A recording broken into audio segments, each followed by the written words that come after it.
જય શ્રી કૃષ્ણ મિત્રો, આપ જોઈ રહ્યા છો યુટ્યુબ. આપ સૌનું મારી યુટ્યુબ ચેનલમાં સ્વાગત છે. મિત્રો, આજે આ વિડીયોમાં આપણે સાંભળવાના છીએ સર્વે મનોકામના પૂર્ણ કરનાર, ભગવાન મહાદેવને પ્રસન્ન કરનાર અભિલાષા અષ્ટક સ્ત્રોત, જેમાં 8 શ્લોક છે જે ઋષિ વિશ્વનાર દ્વારા રચવામાં આવ્યા છે.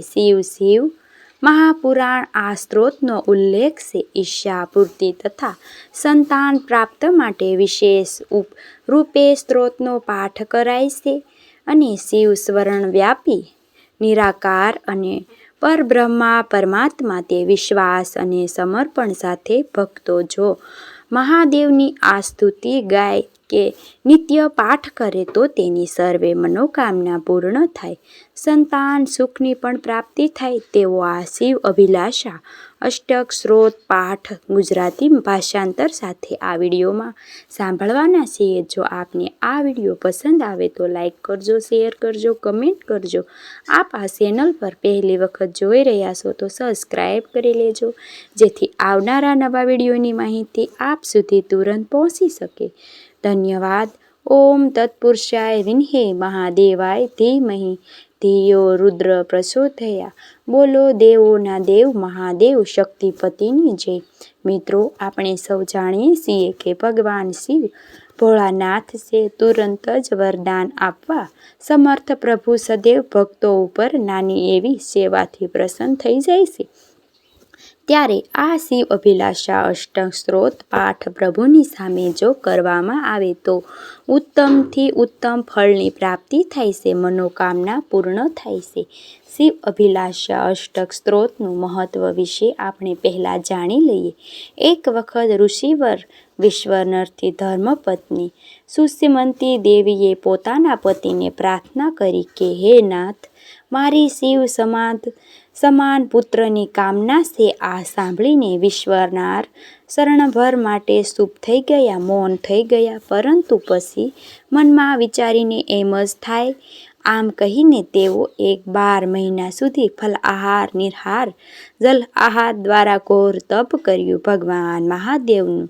પછી કાશીમાં જઈને તેઓએ વિકરાળ દેવી તથા સિદ્ધ વિનાયકની સમીપ જઈને સિંધકૂપમાં સ્નાન કરવા વિશ્વેશ્વરની સમીપ અભિલાષા અષ્ટક સ્ત્રોતનો 8 મંત્રો શ્રદ્ધાપૂર્વક સ્તુતિ કરી, જેથી ભગવાન શિવ પ્રસન્ન થઈ ગયા અને થોડાક જ દિવસોમાં વિશ્વનરની પત્ની સુસીતાને ગર્ભ રહ્યો. સમય જતાં તેમને ભગવાન શિવની સમાન પુત્ર ગૃહપતિ અર્થાત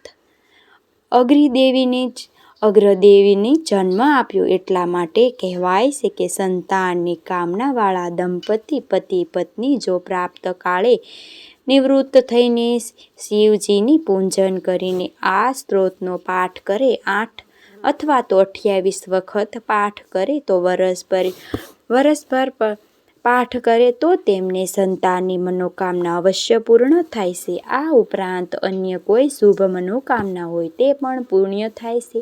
એટલા માટે જ આ સ્ત્રોતને અભિલાષા અષ્ટક સ્ત્રોત કહેવાય છે. અભિલાષા અર્થાત ઈચ્છા, મનોકામના પૂર્ણ કરનાર મહાદેવનું પરમ દિવ્ય સ્ત્રોત. આવો આપણે સાંભળીએ આ સ્ત્રોતનું ભાષાંતર. સંસ્કૃતમાં આપણે શ્લોક જે સ્ક્રીન ઉપર તમે સામે દેખાશે ભાષાંતર આપણે સાંભળીએ. અભિલાષા અષ્ટક સ્ત્રોત પાઠ. એકમ બ્રહ્માદિત્ય સમક્ષ સત્યમ ને નાનાસ્તિક એક રુદ્રહિ દિવ્ય અવતરસ્તે તત્યમમ તત્વ પ્રધે મહેશ. અર્થાત હે ઈશ્વર, આપ જ એકમાત્ર સત્ય અધિત બ્રહ્મા છો. અહીં કંઈ પણ અલગ કે બીજું નથી. આપ જ રુદ્ર છો. આપ સર્વશક્તિમાન છો. હું આપની શરણમાં આવ્યો છું. હે સંભવ, આપ જ વિશ્વના કરતા ધર્તા છો.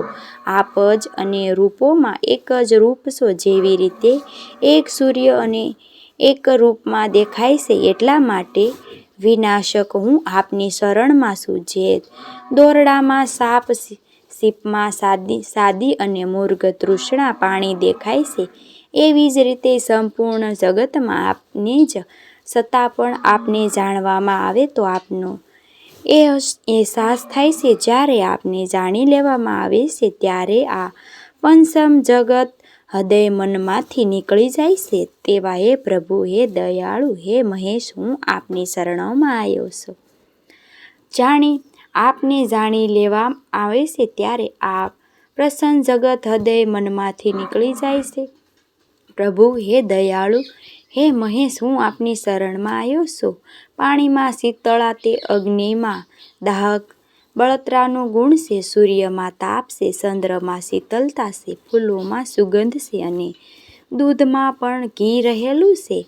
સંભવ જે કંઈ છે તે આપની જ, એટલા માટે હું આપની શરણોમાં આવ્યો છું. સાંભળો છતાં પણ આપને કાન નથી, આપ સૂંઘો છો છતાં પણ આપને નાક નથી, આપ દૂર સુધી જાઓ છો પણ છતાં આપના પગ નથી, આપ દેખાવ છો પણ આંખો નથી, આપ રસ જાણો છો પણ જીભ નથી, તેવા આપણને કોણ જાણી શકે? એટલા માટે હે પ્રભુ, હું આપની શરણોમાં આવ્યો છું.